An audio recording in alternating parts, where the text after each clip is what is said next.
Today I've decided to bring out the Santa Muerte Tarot, which I don't think I've done on the YouTube channel.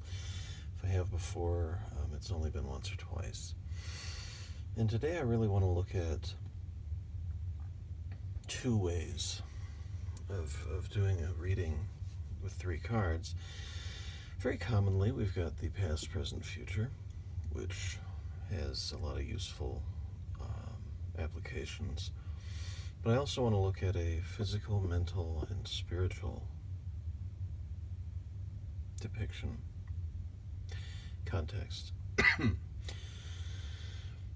Starting with the past, present, future, we find the Fool, who, as we know, who read tarot, have an interest. It doesn't necessarily mean a foolish person or an idiot. It means oftentimes something new, a new phase in our life, perhaps something we have a bit of naivety about, something we need experience in. And we see our skeletal friend here very well depicted in that capacity. We have the sun rising in a new day. We have him stepping out of a grave. At least what appears as a grave, given all the other tombstones and the bottle of tequila and the candles left by the mourners and so on. So we don't know how long he's been here, but we do know that in order to get here, he died. He finished something, some phase of his life. Excuse me. And so here we find him, ready for something new, and he's already taken that most difficult first step. Now, if we continue along the present-future time frame, we see something interesting. We see the similarly shaped wands and swords. Wands and swords, long metallic or wooden objects, straight lines usually. To me, that tells us they sit on different ends of a polarity, to bring in a little hermetic philosophy here.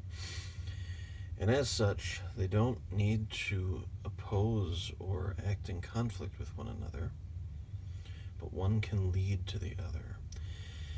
When I look at tarot, 4, and I realize we've got a 5 here, but 4 often, to me, signifies that comfort zone, that 4-point comfort zone, or the box that we need to get out of, like our friend just did here. So this plays very nicely here. As the 5, we've gotten out of that box.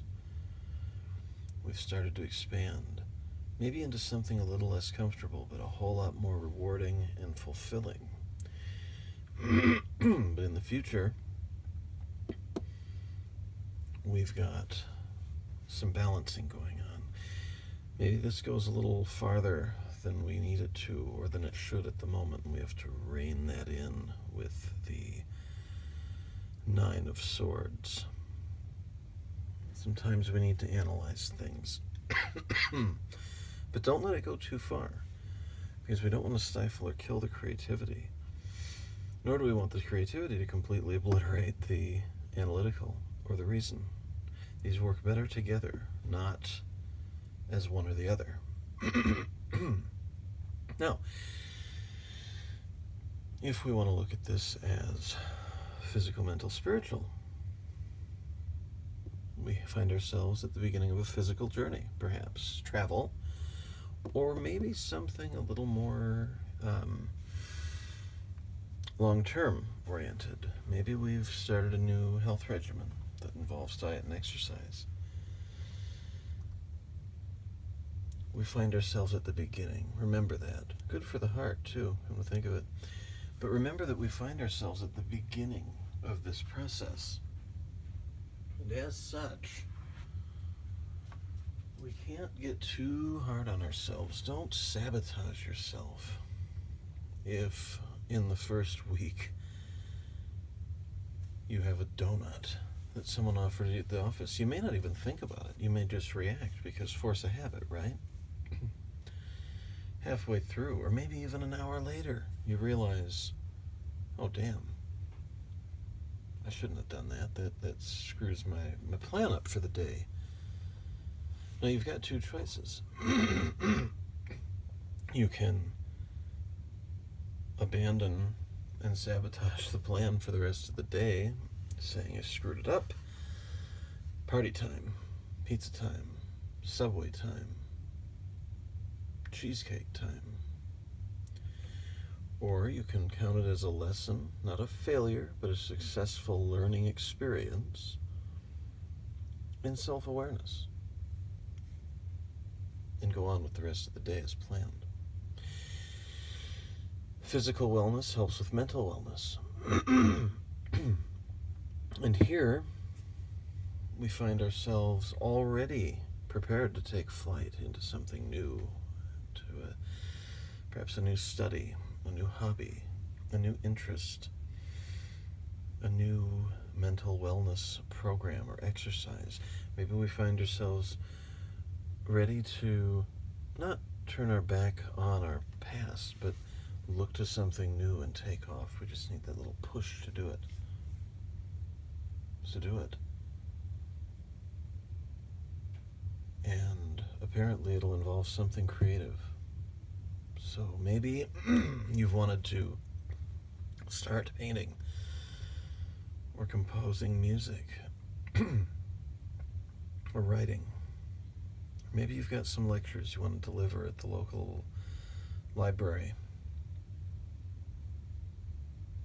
Work on them, develop them, and do them. Spiritually, the Nine of Swords. You know, Aleister Crowley, who some of you respect and some of you probably despise,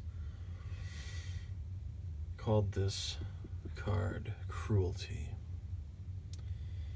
We can overanalyze things and we can hurt and damage our spirituality doing so, but we also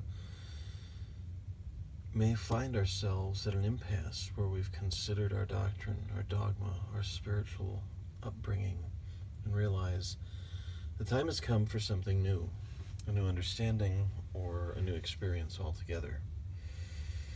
Don't drag that out.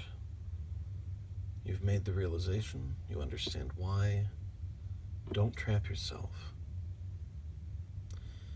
Instead, get moving towards something that calls to you.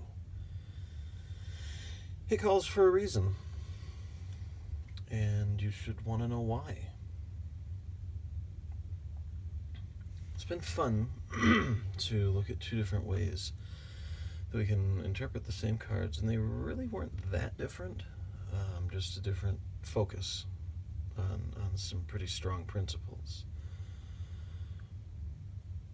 Feel free to comment and leave some ideas. You know, if you had some other thoughts or impressions, were these accurate for you? Did they speak to you? Or do you have some insights that maybe I missed? You know, one of the things I like about reading tarot, I get to share things with people. The other thing, I get to learn things. Unfortunately, in this format, I don't get to have a conversation about those things, and so need to have you leave some comments so that we can discuss things that way. Look forward to hearing from you and seeing you again.